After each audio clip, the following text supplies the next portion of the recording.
भाव सहित उपटन लगाए जाने से लगवाने वाले की देह में भाव के वलय की निर्मिति होती है।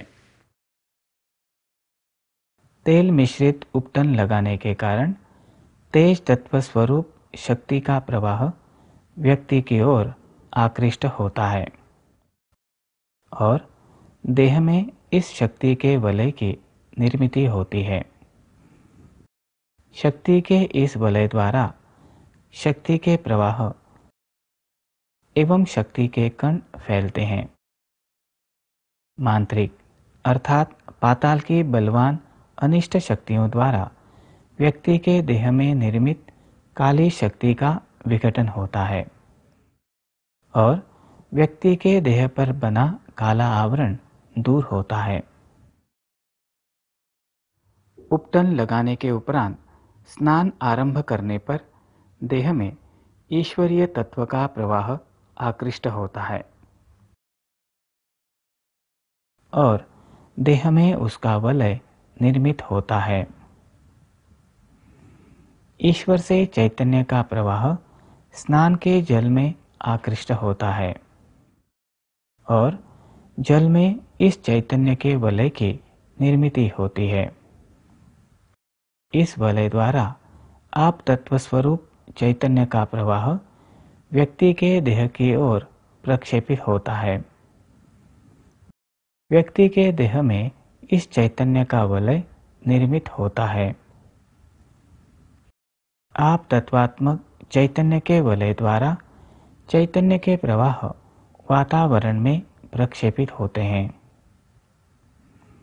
वातावरण में गंध स्वरूप चैतन्य के कण संचारित होते हैं।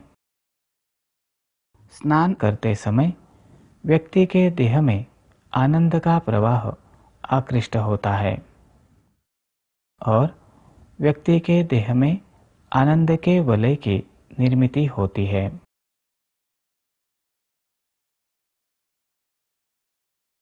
इस सूक्ष्म चित्र द्वारा हमने नरक चतुर्दशी के दिन अभ्यंग स्नान करने का महत्व अधिक स्पष्ट रूप से समझ लिया। स्नान के उपरांत स्नानकर्ता मंत्रोच्चारण करते हुए अपने शरीर के चारों ओर अपामार्ग अर्थात चिचड़े का पौधा दाईं ओर से बाईं ओर वर्तुलाकार 3 बार घुमाता है। उस समय पाप नाश करने के लिए अपामार्ग से अर्थात चिचड़े से प्रार्थना करते हैं। प्रार्थना का श्लोक इस प्रकार है। सीतालोष्ट समायुक्त सकंटक दलान्वित हर पापमपामार्ग भ्राम्यमाण पुनः पुनः। इसका अर्थ है जोती हुई भूमि की मिट्टी कांटे तथा पत्तों से युक्त हे अपामार्ग, आप मेरे पाप दूर कीजिए। जिनके लिए श्लोक पाठ करना संभव न हो वे इसके अर्थ को समझकर प्रार्थना करें। प्रार्थना कर अपामार्ग को देह के चारों ओर घुमाने से नरक का भय नहीं रहता। अब हम समझ लेते हैं। अभ्यंग स्नान के समय अपामार्ग अर्थात चिचड़े को देह के चारों ओर घुमाने का कारण। अपामार्ग अर्थात चिचड़ा प्राण शक्ति प्रदान करता है। इसके पत्तों में विद्यमान रंग कणों में तेज निर्मिति की तो गंध कणों में प्राण वायु को पुष्टि देने की क्षमता होती है। इसीलिए मांगलिक स्नान में चिचड़े का उपयोग करने की पद्धति है। चिचड़े से देह के चारों ओर मंडल बनाने से व्यक्ति के देह के भीतर एवं बाहर विद्यमान रजतम कण नष्ट होते हैं। नरक चतुर्दशी के दिन अभ्यंग स्नान करने से शक्ति का 2%, चैतन्य का 3%, आनंद का 1.25% एवं ईश्वरीय तत्व का 1% मात्रा में लाभ मिलता है। इस सत्संग में हम देखते हैं नरक चतुर्दशी से संबंधित कुछ और महत्वपूर्ण विषय बिंदु। इसमें प्रथम देखते हैं अभ्यंग स्नान के उपरांत की जाने वाली महत्वपूर्ण धार्मिक विधि यम तर्पण के विषय में। श्री यमराज धर्म के श्रेष्ठ ज्ञाता एवं मृत्यु के देवता है। प्रत्येक व्यक्ति की मृत्यु अटल है। प्रत्येक व्यक्ति इस सत्य का स्वीकार करता है, परंतु असामयिक अर्थात अकाल मृत्यु किसी को भी स्वीकृत नहीं होती। असामयिक मृत्यु के निवारण हेतु यम तर्पण की विधि बताई गई है। इस विधि में इन 14 नामों का उच्चारण कर तर्पण किया जाता है।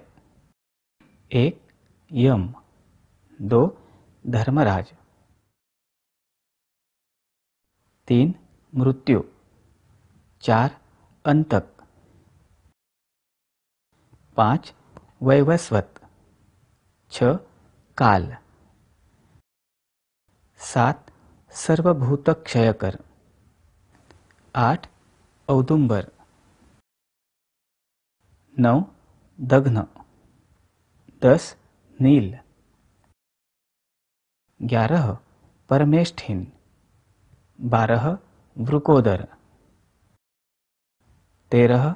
चित्र और 14. चित्रगुप्त। इसमें यमराज के साथ उनके कार्य में सहायक अन्य देवताओं के नामों का भी उच्चारण कर तर्पण करते हैं। प्रत्येक देवता के नाम के उच्चारण के साथ उस संबंधित देवता का तत्व ब्रह्मांड में साकार होता है और उसके द्वारा तर्पण करने वाले व्यक्ति की ओर आशीर्वादात्मक तरंगें प्रक्षेपित होती हैं। अब देखते हैं दीपावली में यम तर्पण विधि करने का कारण। दीपावली के काल में यमलोक से सूक्ष्म यम तरंगें भूलोक की ओर अधिक मात्रा में आकृष्ट होती हैं। इसलिए इस काल में यह विधि विशेष रूप से करने का विधान है। नरक चतुर्दशी के दिन यह विधि अभ्यंग स्नान के उपरांत की जाती है। अभ्यंग स्नान अर्थात तेल उपटन इत्यादि से मर्दन अर्थात मालिश करने के उपरांत किया गया स्नान। तर्पण का जल स्नान गृह के पानी के साथ न बहे, इस हेतु तर्पण विधि करने के लिए ताम्र पात्र का उपयोग करते हैं। यम तर्पण करते समय प्रथम अभ्यंग स्नान पूर्ति का संकल्प पूर्ण होने के लिए ताम्र पात्र में जल छोड़ने से व्यक्ति के प्राणमय कोश एवं मनोमय कोश की शुद्धि होती है। स्नान के मध्य में ही गीले वस्त्रों सहित यम तर्पण करते हैं। उसके उपरांत स्नान विधि पूर्ण करते हैं। परंतु स्नान गृह में यम तर्पण करना संभव न हो तो बाहर आकर यम तर्पण कर सकते हैं, परंतु इसके पश्चात पुनः स्नान करना चाहिए। आइए समझ लेते हैं यम तर्पण विधि एक दृश्यपट द्वारा।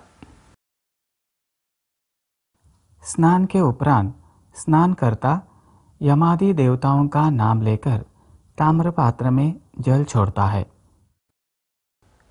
तदुपरांत जिसके पिता जीवित हैं वह स्नानकर्ता यमादि देवताओं का नाम लेकर श्वेत अक्षत एवं जल देव तीर्थ से अर्थात उंगलियों के अग्रभाग से छोड़ता है। यमंतर्पयामि धर्मराजन। अब देखते हैं जिनके पिता नहीं हैं उनके द्वारा किया जाने वाला यम तर्पण एक और दृश्यपट द्वारा।